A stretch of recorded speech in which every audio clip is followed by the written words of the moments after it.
نہیں کیا جا سکتا، تعاون کی بھی کوئی گنجائش نہیں ہے۔ ٹھیک ہے، جب بنانے میں تعاون نہیں کیا جا سکتا تو مجسمے پر بیٹھ کر تلاوت قرآن کرنا کیسا ہے؟ اب یقینی طور پر قرآن مجید اللہ رب العزت کا کلام ہے، اور یہ کلام انتہائی رسپیکٹ کے لائق کلام ہے، اور اس کلام کا احترام ہونا چاہیے۔ یہ ذمہ داری قاری کی ہے، قاری قرآن کی ہے کہ وہ قرآن کو کہاں پڑھے۔ یہ اسے پتہ ہونا چاہیے، جو بندہ حافظ قرآن بنے، جو بندہ قاری قرآن بنے، قرآن بیچنے کے لیے نہیں ہے، قرآن پیسے کمانے کے لیے نہیں ہے۔ اللہ پاک نے قرآن مجید میں واضح طور پر ارشاد فرمایا فَوَيْلٌ لِّلَّذِينَ یکتبون الکتاب بیدیہم ثم یقولون ھذا من عند اللہ لیشتروا بہ ثمنا قلیلا۔ تھوڑے پیسوں کے لیے بہت سے لوگ کتاب کو بیچا کرتے ہیں۔ تو جس بندے نے بھی مجسمے کے سامنے بیٹھ کر قرآن پڑھا، یہ کوئی پہلی بار مرتبہ کا نہیں ہوا، چونکہ حیدرآباد میں اس طرح کے واقعات نہیں ہوتے، تو ہمارے لیے ایک اچنبے کی بات ہوئی اور انتہائی حیرت کی بات ہوئی۔ اگر آپ دلی کی طرف جائیں تو دلی میں کتنے ایسے موقع ہوتے ہیں کہ پولیٹیکل جب مجلسیں ہوتی ہیں، محفلیں ہوتی ہیں، بالخصوص کسی کا دیہانت ہو جاتا ہے، موت ہو جاتی ہے، تو وہ چاہے کسی بھی مذہب سے تعلق رکھتے ہوں، وہ اگر پولیٹیکل بڑی پرسنالٹی ہوتی ہے تو پھر ان کے موت پر یا ان کے انتقال پر اس طرح کی بہت سی مرتبہ ایسے مرحلے میں دیکھنے میں آئے ہیں۔ تو حفاظ جو ہیں، عالم جو ہیں یا قاری جو ہیں، ان کو احساس ہونا چاہیے کہ میں قرآن کہاں پڑھنا ہے، کہاں نہیں پڑھنا ہے۔ مجسمے کے آگے بیٹھ کر قرآن پڑھنا یہ یقینی طور پر قرآن مجید کی بے ادبی ہے، چونکہ وہ جگہ ہے ہی نہیں قرآن پڑھنے کی۔ اور پھر مجسمہ کس کا ہے؟ مجسمہ کسی کا بھی قرآن نہیں پڑھنا چاہیے، اور مجسمہ بالخصوص ایسے لوگوں کا ہو جو اسلام دشمن ہیں، جو مسلم دشمن ہیں، جن کے پیچھے بڑی کنٹروورسیز ہیں، پھر تو اور زیادہ احتیاط کی ضرورت پڑتی ہے۔ تو جس نے بھی یہ کیا ہے کہ قرآن کے تقدس کو پامال کرنا ہے کہ ایسی جگہوں پر جا کر کوئی بندہ قرآن پڑھے۔ اور مسلمانوں کے احساسات کو بھی مجروح کیا ہے۔ یقینی طور پر مسلمانوں کے احساسات بھی مجروح ہوتے ہیں، اور یہ قرآن کی بھی ایک معنی میں بے ادبی ہے۔ اور اس کا اب آپ بولیں گے پھر یہ پڑھنے والے نے پڑھا کیوں؟ ایسے مقامات پر بہت سے لوگ شہرت کے لیے بھی پہنچ جایا کرتے ہیں، اور پھر بہت سے لوگ غریبی کی وجہ سے پیسے کے مل جانے کی امید پہ بھی ایسے مقامات پر پہنچ جایا کرتے ہیں۔ تو یہ مسلم امہ کی ایک بڑی ذمہ داری ہے کہ اس پہلو پر غور کریں، اور اپنے علماء کا اور اپنے حفاظ کا اور اپنے قراء کا ہم خیال کریں، تاکہ وہ ایسے موقعوں کو غنیمت نہ جانیں۔ ہم اتنا دیں۔ ہمارے ہاں ایک پرابلم سب سے بڑا یہ ہے کہ ہم اپنے حفاظ کی، اپنے قراء کی، اپنے ائمہ کی، اپنے مؤذنین کی ہم جیسی قدر کرنا چاہیے ہم ان کی قدر نہیں کرتے۔ تو ایک پہلو یہ ہے کہ ایسے لوگوں کی ہم اگر قدر کریں گے تو پھر وہ لوگ ایسے ایسے مقامات پر نہیں جائیں گے۔ جو گئے ہیں وہ انہوں نے غلطی کی ہے، مگر اس میں ایک حد تک قوم بھی ذمہ دار ہے، چونکہ آپ دیکھیں گے ائمہ کی جو تنخواہیں ہمارے پاس ہمارے سوسائٹی میں اور ہماری مسجدوں میں مقرر ہیں، وہ اس قدر کم ہوتی ہیں کہ ان کو کوئی نہ کوئی ذریعہ ڈھونڈنا پڑتا ہے۔ تو ایک مجبوری کو قراء کی اور ائمہ کی سمجھنے کی ضرورت ہے کہ ہم ان کی خدمت کیسے کریں۔ اس معاملے میں بھی مسلم امت کو آنکھیں کھولنے اور اپنی کوتاہیوں کو قبول کرنے کی ضرورت ہے۔ ٹھیک ہے، آپ نے بتایا امت کی ذمہ داری ہے، یہ تو ٹھیک ہے، بالکل درست، مگر جس نے یہ کام کیا اس کو تو جواب دینا ہے نا جا کر۔ یقینی طور پر وہ تو گناہ گار ہیں، اس میں کوئی دو رائے نہیں ہے۔ جو بھی حافظ صاحب تشریف لے گئے ہیں اب وہ یقینی طور پر ان کو تنبیہ کرنی چاہیے اور ان کو معافی مانگنا چاہیے، اور ان کو پھر خاص یہ طور پہ کہنا چاہیے جی، کہ ہم پھر اس طرح کی حرکت نہیں کریں گے، چونکہ یہ بہت غلط حرکت ہے۔ اور ایسی جگہوں پر پہنچ کر قرآن پڑھنے کے لیے بہت اچھے مبارک مواقع بھی ہیں جہاں جا کر قرآن پڑھ کر برکتیں حاصل کی جا سکتی ہیں۔ یہ مقام نہیں تھا قرآن پڑھنے کا، یہ بات طے شدہ ہے۔ ایک تو مجسمے کے سامنے قرآن پڑھنا، دوسرے یہ کہ مسلمانوں کا کھلا دشمن، سارے مسلمان یہ مانتے ہیں، جانتے ہیں، اور ہونا بھی چاہیے، کیونکہ جب بابری مسجد شہید ہوئی اس وقت نرسمہا راؤ پرائم منسٹر تھے، اور مسجد شہید ہوتی رہی دن بھر، شام میں آ کر دوردرشن پہ کہتے ہیں کہ میں سو رہا تھا، مجھے کوئی خبر نہیں، ایسا ہو گیا، سنگھ پریوار والوں نے مجھے دھوکہ دے دیا، جو ہے میں وہیں پر مسجد بنا کے آپ کو دوں گا۔ یہ ساری لفاظی انہوں نے کہی تھی۔ کیا ایک پرائم منسٹر، یہ معاملہ پہلے سے چلتا آ رہا تھا، فورس بلڈ ہو رہا تھا بابری مسجد کی اطراف کار سیوا ہونے کے لیے، تو کیا ایسے میں جو ملک کا سب سے بڑا ذمہ دار آدمی ہے اس کو سونا چاہیے یا پھر شام میں آ کر اس طرح سے بیان دینا چاہیے؟ ایک تو وہ، دوسرے اس کے علاوہ بھی بہت سارے معاملات ہیں جو کہ اسلام دشمنی نرسمہا راؤ کی ظاہر کرتے ہیں۔ بلا شک و شبہ یہ کوئی اس کے علاوہ بھی یہ ہے کہ جھارکھنڈ مکتی مورچہ ایک پارٹی ہے جس کے ایم پیز خریدنے کی انہوں نے کوشش کی تھی. اس کے واسطے ان کو ٹرائل کیا گیا تھا اور انہیں مجرم قرار دیا گیا تھا.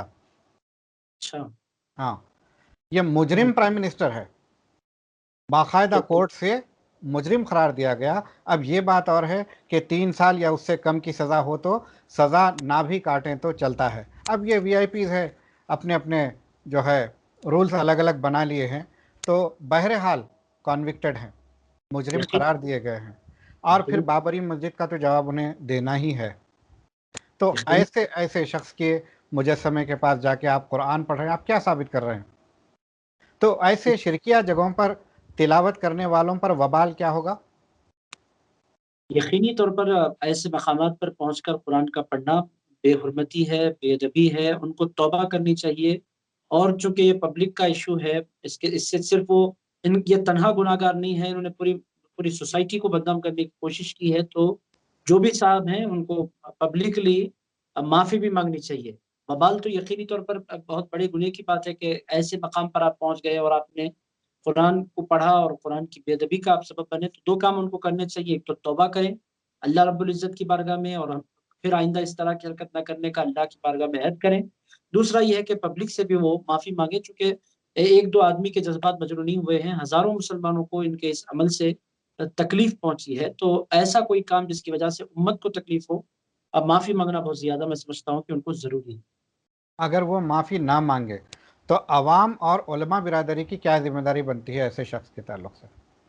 پہلے ہیں کون، ان کو پہلے ملاقات کریں، ان کو تنبیہ کریں، ان کو سمجھانے کی علماء کی کوشش یہ ہو کہ ان سے ایک مرتبہ کانٹیکٹ کریں، رابطہ کریں اور ان کو تنبیہ کریں. اور اگر علماء کانٹیکٹ کرتے ہیں تو میں سمجھتا ہوں کہ وہ اپنی غلطی کو ضرور قبول کر لیں گے اور معافی بھی مانگیں گے.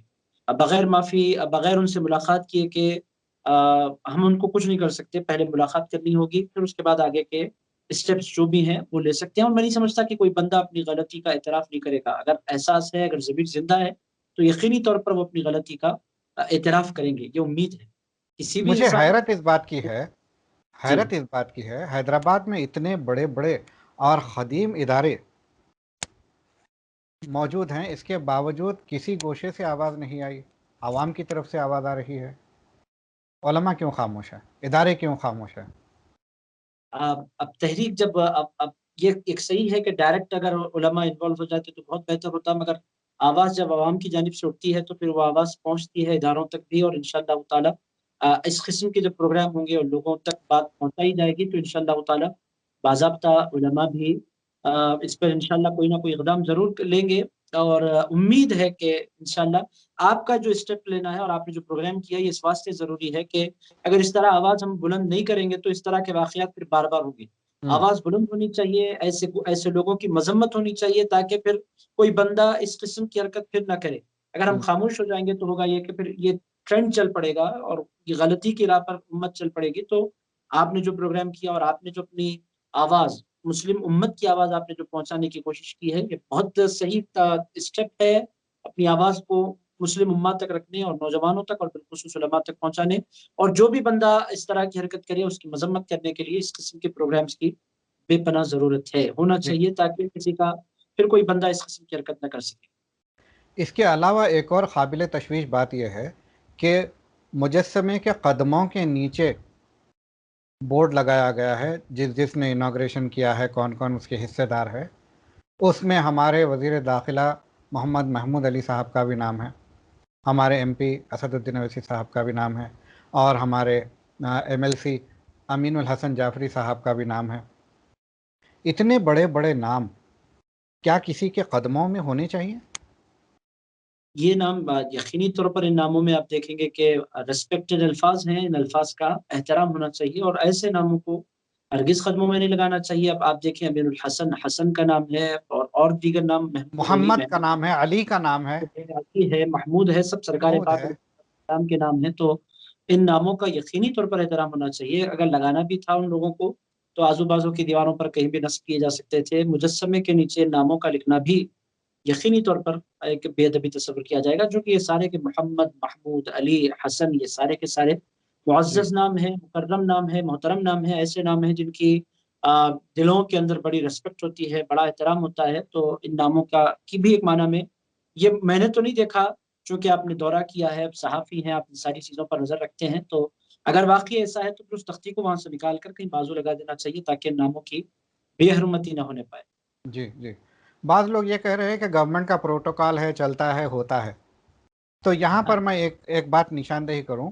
امریکہ کے مشہور و معروف باکسر محمد علی، جب ان کو ہالی ووڈ چیمبر آف کامرس نے ان کی تکریم، ان کی تہنیت پیش کرنے کی کوشش کی، تو محمد علی نے ایک ہی شرط پر قبول کیا کہ ان کے نام کا سٹار زمین پر نہیں ہوگا بلکہ دیوار پر لگا جائے گا. سبحان اللہ، سبحان اللہ. وہ راضی ہوئے، اور واحد محمد علی کا نام ہے جو دیوار پر ٹنگا ہوا ہے واقع بہت فریم میں. تو یہ کیا ممکن نہیں ہے؟ اگر کوشش کی جائے تو کیا ممکن نہیں ہے؟ بس ارادے کی ضرورت ہے، کوشش کی ضرورت ہے. اگر کوشش ہو تو پھر اللہ تعالیٰ راستے بھی کھولتا ہے. احترام کا جذبہ دل میں ہو تو پھر راستے خود بخود بنتے چلے جاتے ہیں. تو کوشش ضرور کرنی چاہیے، اور اس قسم کی بے ادبی سے بچنا بھی چاہیے، اور بچانے کی کوشش بھی کرنی چاہیے. جی. اجازت لینے سے پہلے آپ کے اختتامی کلمات چاہوں گا میں. میں یہی عرض کروں گا کہ جو حفاظ ہیں، جو علماء ہیں، جو قراء ہیں، وہ اپنے مرتبے کو پہچانیں اور اس قسم کی حرکت پھر زندگی میں کبھی نہ کرنے کا عہد کریں. اور پھر مسلم سوسائٹی بھی اپنے علماء کا اور اپنے ائمہ کا بالخصوص ان کی ضرورتوں کا خیال رکھے تاکہ وہ اس قسم کے مقام پر نہ جانے پائیں. کوئی کسی بھی انسان کی زندگی گزارنے کے لیے اس کی بیسک نیڈس ہوتی ہیں. 5,000 روپے میں یا 10,000 روپے میں ایک مکمل انسان کی پوری زندگی کا گزر جانا اس مہنگے دور میں ناممکن ہوتا چلا جا رہا ہے. ہمیں ائمہ کی ایسی خدمت کرنی چاہیے کہ وہ پھر کسی اور کی طرف پلٹ کر نہ دیکھیں اور دل لگا کر مسجد کی خدمت کر سکیں. ہمارے لیے سوسائٹی کے لوگوں کی بڑی ذمہ داری ہے. میں آپ کا شکریہ ادا کرتا ہوں کہ آپ نے اس موقع پر مجھے یاد کیا. بے حد شکریہ. آپ کا بھی بہت شکریہ تشریف لانے کا. تو ناظرین، یہ تھے جناب سید رضوان پاشا قادری صاحب. یہ ہمیں کس طرح سے قرآن کو کہاں پڑھنا چاہیے، کہاں نہیں پڑھنا چاہیے، اور حفاظ اور علماء کی بھی حرمت بتائی، ان کی عظمت بتائی، اور کس طرح سے ان کا استحصال ہو رہا ہے. ان کی جو ہے ماہانہ جو ہدیہ ہوتا ہے وہ بہت کم ہوتا ہے. اس وجہ سے بھی شاید ایسی جگہوں پر جانے پر مجبور کرتا ہے. دونوں طرف سے بھی سوچنا چاہیے، علماء کو بھی باز رہنا چاہیے، اور جو علماء کی خدمت کر رہے ہیں، مساجد کی کمیٹیاں ہیں، ان کے معاوضے میں خاطر خواہ اضافہ کریں تاکہ وہ اطمینان سے اپنی زندگی گزر بسر کر سکیں. اجازت دیجیے. اللہ حافظ.